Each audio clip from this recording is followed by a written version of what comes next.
أعوذ بالله من الشيطان الرجيم بسم الله الرحمن الرحیم.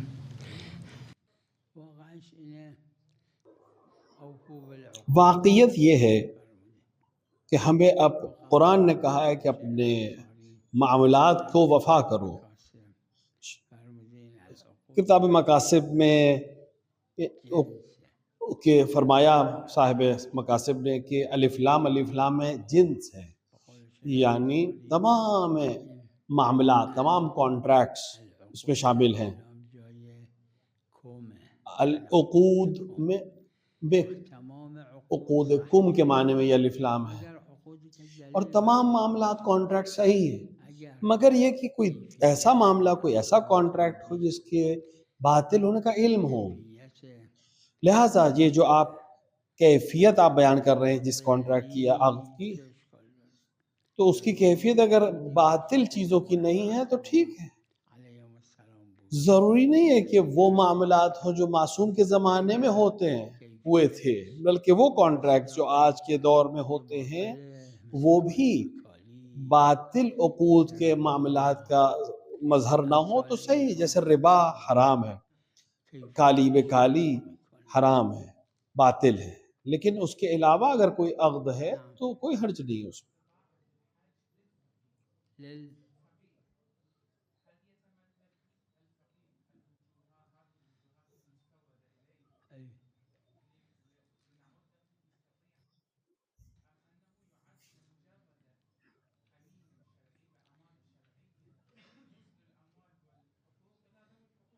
الفقیہ العادل مجرد فقیہ ہے عادل، وله صلاحیت جیسے ہی وہ امین بنا موارد فقط اور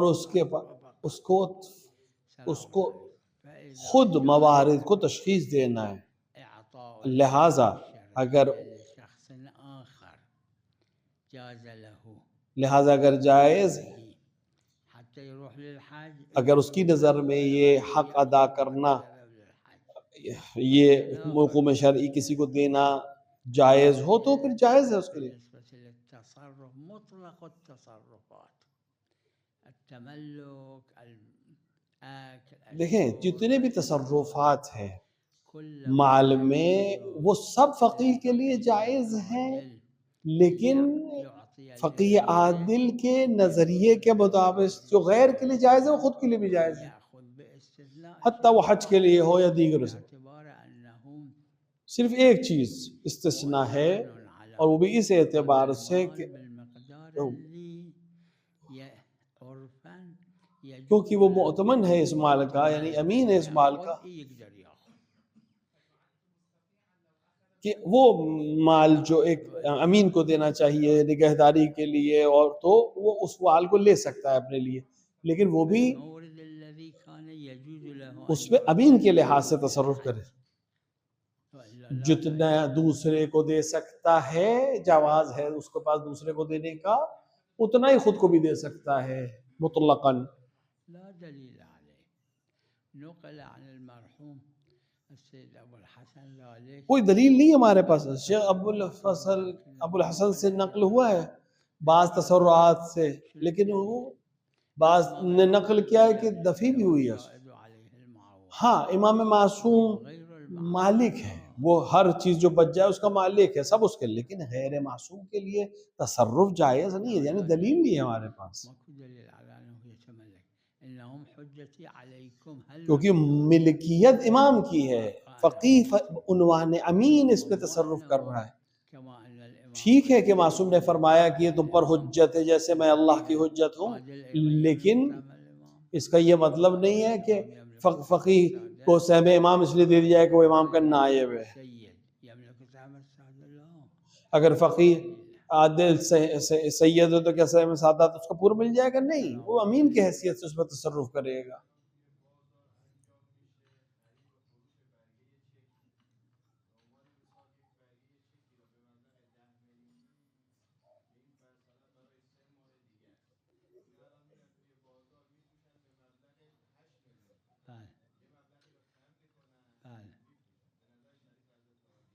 اگر این یہ چیک حقیقی چیک اگر ہو کہ بازار میں جا کر بیچا جا رہا ہے کہ 3 مہینے بعد یہ چیک آپ کو کسی سے پیسے لینے ہیں، اس نے آپ کو 10 لاکھ کا چیک دیا کہ جو 3 مہینے بعد اس کی ڈیٹ ہو، آپ بازار میں گئے کہ بازار میں جا کے آپ نے 8 لاکھ میں اس چیک کو بیچ دیا اور 8 لاکھ پہ آپ نے قبول کر لیا پیسے جو نقد ملے آپ کو، تو یہ صحیح ہے کیونکہ اس کے ولو ربا ہے یہ، لیکن یہ صحیح ہے روایت خاص کی وجہ سے۔ لیکن اگر آپ خود اپنے آپ کو ایک چیک لکھتے ہیں، اپنے بینک سے ایک چیک لکھتے ہیں 3 مہینے بعد کا، اور کسی کو بازار میں جا کے 8 ملین میں بیچ دیتے ہیں، یہ صحیح نہیں ہے۔ کسی دوسرے کا چیک جا کر دے سکتے ہیں بازار، وہ بھی استثناء ہونے کی وجہ سے، دلیل خاص کی وجہ سے۔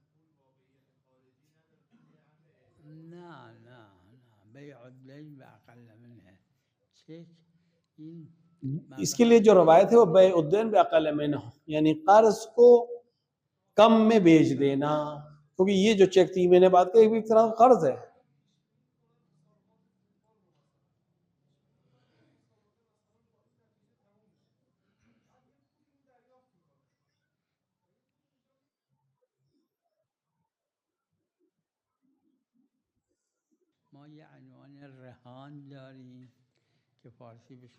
دیکھیے ایک عنوان ہے ریحان، جس کو فارسی میں کہتے ہیں شرط، یہ جائز نہیں ہے، اور ایک عنوان ہے انعام، جائزہ، اس میں اشکال نہیں، اس کے اب یہ جو مصادیق آپ نے بھی بیان کی، اس میں سے بعض جو ہیں وہ مسابقے اور عنوان جائزہ اور عنوان انعام لے لیتے ہیں، وہ جائز ہے، اور بعض ریحان ہے وہ جائز نہیں ہے۔ دیکھیے اگر یہ معاملہ ریحان کا معاملہ ہو، یعنی شرط ہے، شرط بندی ہے، تو یہ جائز نہیں ہے۔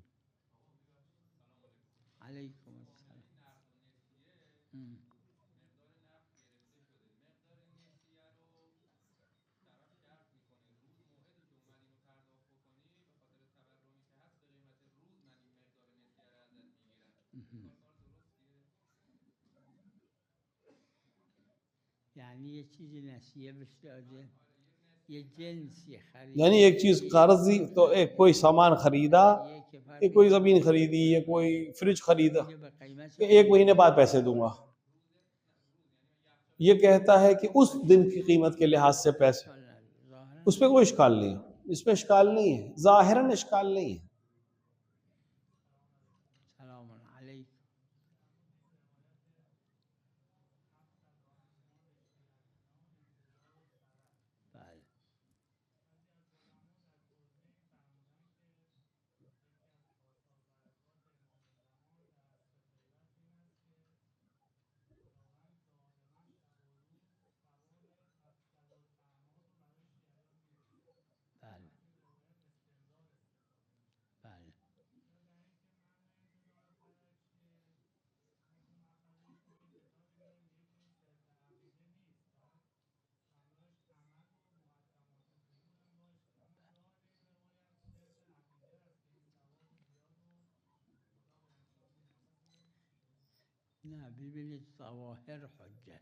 دیکھیے ظواہر حجت ہے، انتظار کا کیا مطلب ہوتا ہے؟ انتظار فرج بہترین عمل ہے، کیا مطلب ہے انتظار کا؟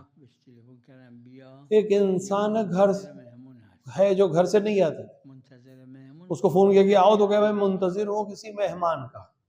منتظر ہوں مہمان کا کیا مطلب ہے؟ یعنی مہمان کے آنے کے لیے آمادہ ہو رہا ہے، اس کے لیے کھانا تیار کیا ہے، اس کے باہر نہیں گیا ہے کہ مہمان جب آئے تو گھر پہ کوئی نہ کوئی موجود۔ تو عقیدہ بھی ضروری ہے اور عمل بھی ضروری ہے، اور یہی ظواہر ہے اور یہی حجت ہے۔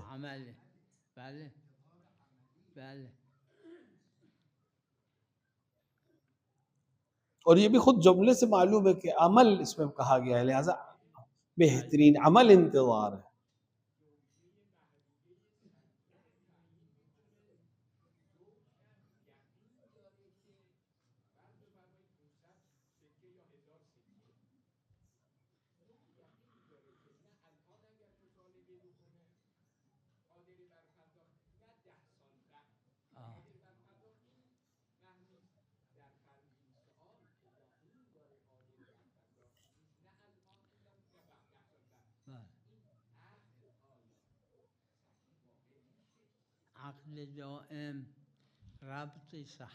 عقد دائم اس کا صحیح ہونے کا ربط مہر سے نہیں ہے، حتیٰ اگر اس نے شادی کی اور اس نے زوجت نفسی بلا مہر، حتیٰ تصریح کر دی بغیر مہر کے، اور اس نے کہا قبل تو عقد صحیح ہے، عقد دائم، اور مہر المثل ہو جائے گا۔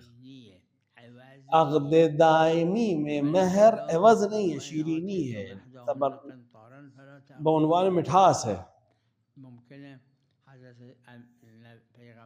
ممکن ہے کہ پیغمبر اکرم صلی اللہ علیہ وآلہ بہت سی دفعہ شادیاں کی پیغمبر اپنے اصحاب میں کہ قرآن پڑھائے، مہر ان کا یہ تھا جتنا اس پر لڑکے کو قرآن آتا ہے وہ سکھائے گا، اپنی زوجہ کو سکھائے گا، یہ تعلیم کو مہر قرار دیا۔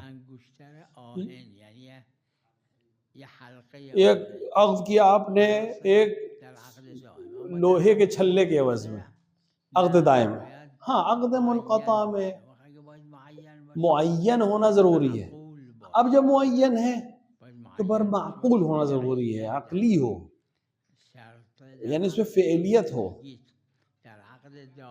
یہ جو آپ کہہ رہے ہیں عقد دائم میں اشکال نہیں رکھتا، لیکن عقد منقطع میں اس طرح کا مہر مشکل ہو جائے گا جو نہیں ادا ہو سکتا ہے۔ عقد دائم میں مسئلہ نہیں، کیونکہ ایک دوسری وجہ سے وہاں جائز ہے، اور اجماع یہ ہے کہ عقد میں کوئی اشکال نہیں ہے، وہاں پر مہر پلٹ کے مہر المثل ہو جائے گا۔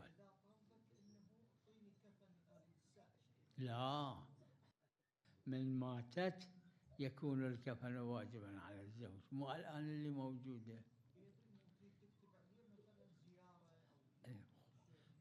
ما يخالف بس مو واجب انه ما دام واجب نہیں ہے کہ شوہر اپنی زوجہ کو زیارت پہ لے جائے جب تک زندہ ہے، اس کے لیے کفن لے کر آئے، نہیں۔ ہاں اگر مر گئی تو اس کو پھر واجب ہو جائے گا شوہر کے اوپر اس کو کفن دینا، شوہر کو۔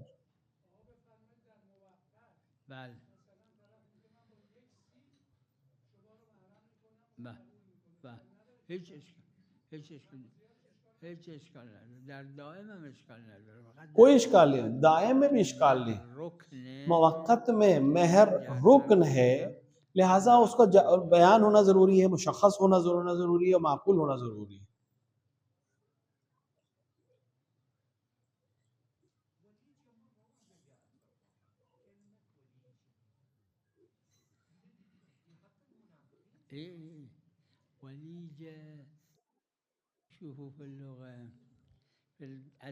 لغت پہ اگر آپ دیکھیں دعاؤں میں بھی آیا ہے وَإِيجَا، وَإِيجَا کا مطلب ہے اطراف، اصحاب کے اطراف جو لوگوں تک کو پہنچنے سے روکتے ہیں حاکم تک، جیسے آج کل کے حکام کے آسمان میں ہیں، ایسے لوگ ہوتے ہیں، بعض لوگ ہوتے ہیں جو لوگوں کو وہاں تک پہنچنے سے روکتے ہیں، رئیس تک، حاکم تک پہنچنے سے روکتے ہیں، رئیس تک یا بادشاہ تک پہنچنے سے روکتے ہیں۔ تو وہ اصحاب جو رئیس تک یا ان کو ولیجہ کہا جاتا ہے، جو لوگوں کو اصل تک پہنچنے سے روکتے ہیں۔ قرآن میں نہیں، دوسری جگہوں پہ بھی موجود ہے، دعاؤں میں جو ائمہ علیہ السلام کو خطاب کہ ائمہ علیہ السلام کو خطاب کر کے انسان کہتا ہے کہ آپ نے ولیجہ قرار نہیں دیا، یعنی اپنے اور لوگوں کے درمیان کسی کو کھڑا نہیں کیا، ہر ایک آپ تک پہنچ سکتا ہے۔ ولیجہ اس معنی میں ہے لغت میں۔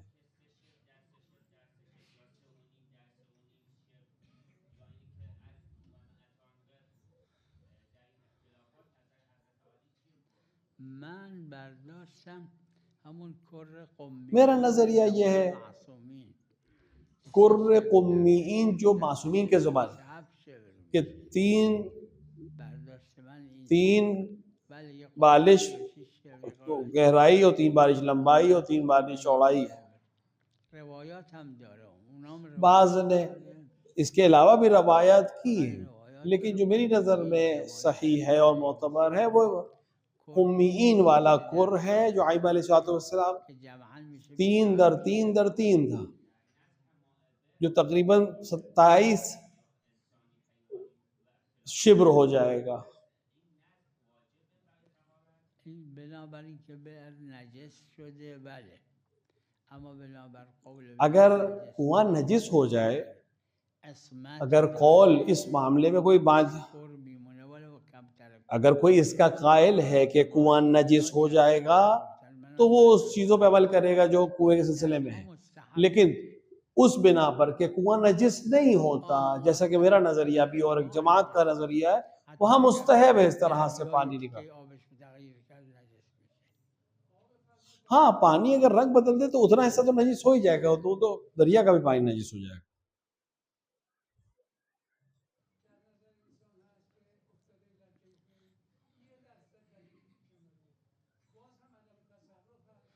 نه 1% عرفاً علمش نمیگن.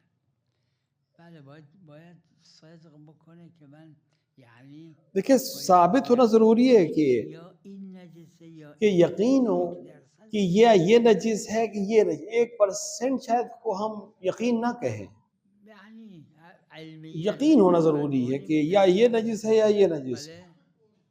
میں اس وقت فتویٰ نہیں دوں گا، میں اس وقت علمی بحث کر رہا ہوں، کیونکہ عرف پہ یہ اسی معنی میں ہے. لہٰذا ہم علم اجمالی کے نام کی وہ چیز ہمارے پاس دلیل میں نہیں ہے، ہمارے پاس دل میں ہے. دلائل وہاں پر ہے جہاں پر ہمارے پاس علم نہ ہو، نہ اصل کا علم نہ اس کے خلاف کا علم. جہاں علم نہیں ہے وہاں یہ وسائل آتے ہیں.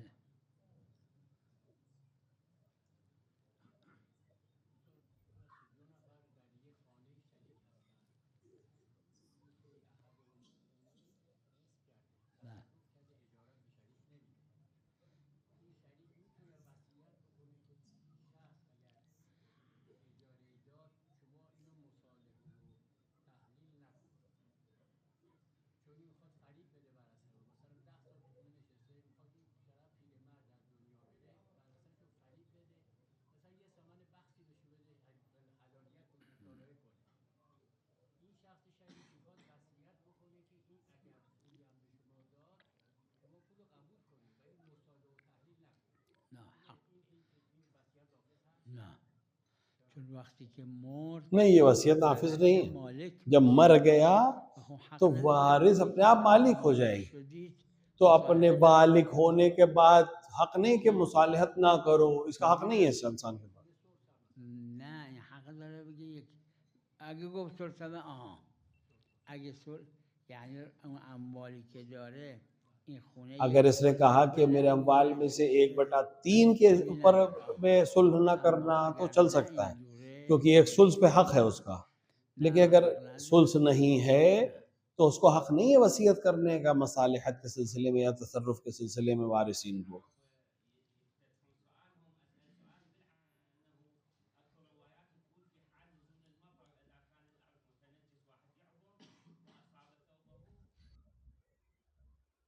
طين المطر طاهر إلى 3 أيام. هذا فيما إذا لم يكن علم هناك. وہ پانی جو بارش سے آتا ہے اور پاک کرتا ہے. مکان اللي بيدم امام جو اس پہ اگر بارش ہو جائے تو وہ جگہ کو پاک کر دیتا ہے. ولم يكن علما.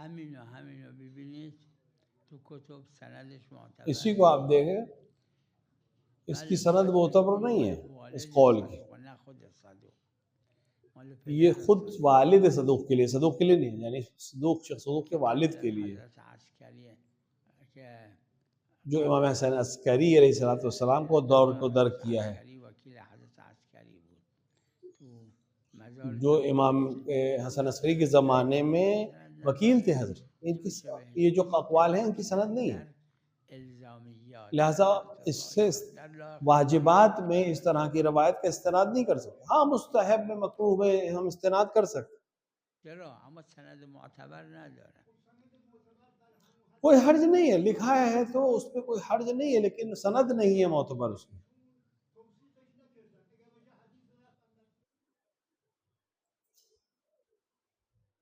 حدیث را که یکی نی حدیث رفع 9 داره 6 داره حدیث رفع قطعی حدیث رفع تو ایک نہیں ہے، بہت سی ہے.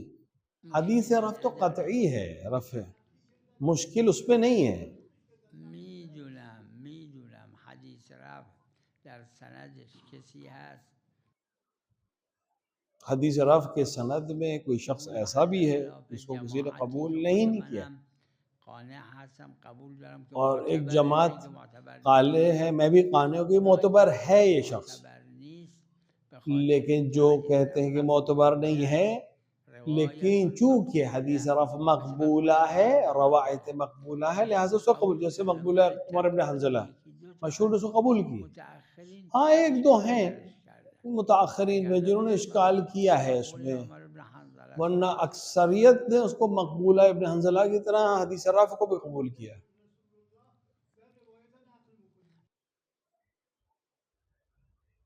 این گفته و اگر کسی این را معتبر نمیدونه میگه ما چه میدونیم حضرت صادق اینجوری گفته، شاید یه جور دیگه گفتن. تو مسئلہ یہی ہے کہ اگر یہ انسان امام صادق کی طرف نسبت دے رہا ہے اور اس نے امام کو نہیں دیکھا ہے تو ہم کیسے اس کی بات کو قبول کریں؟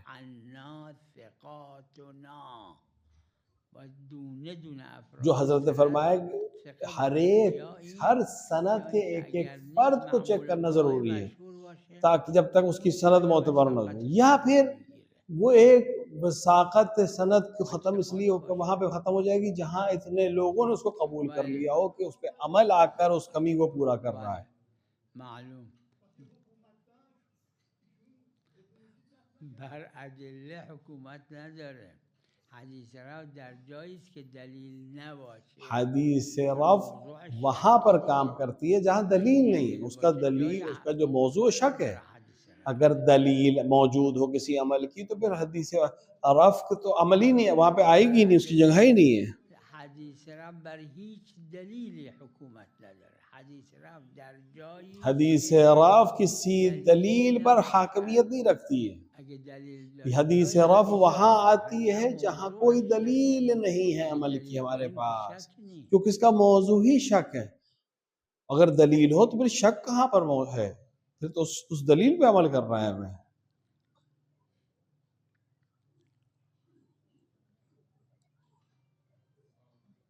سلام علیکم.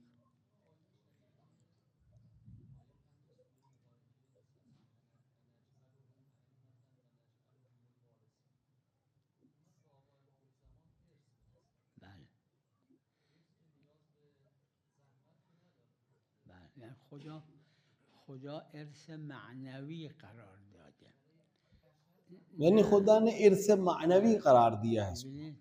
ارث دو قسم، ارث یعنی دیکھیں ارث کی دو قسمیں.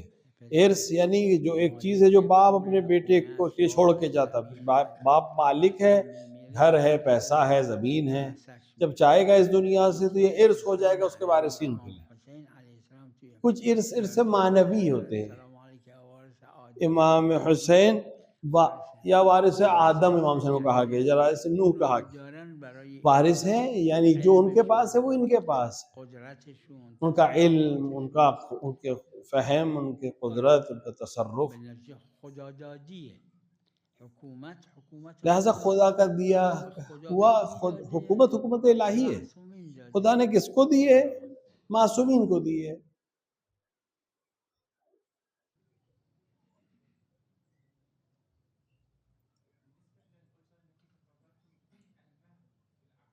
نعم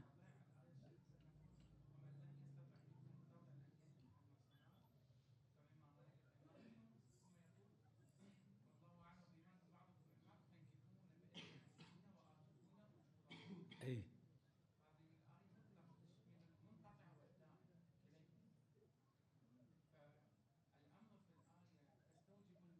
لا لا من الروايات استفيدت روایت سے ہم تو بات پہنچتی ہے، استفادہ کرتے ہیں، اور فقہا کا اجماع ہے اس کے اوپر کہ عقد دائم میں اگر مہر موجود ہی نہ ہو یا حتی اسے کہو بلا مہر تو عقد صحیح ہے، عقد دائم صحیح ہے۔ یہ تعارض نہیں، یہ تخصص ہے، روایت آ کے تخصیص، کتاب اللہ وہی رہتی، جس طرح آیت کا ظاہر حجت ہے روایت کا ظاہر بھی حجت ہے، روایت یہاں کے تخصیص کر رہی ہے۔ بله روایت بر مهر المثل بله بله روایت بے کہ مہر المثل ہو جائے گا۔ بله بله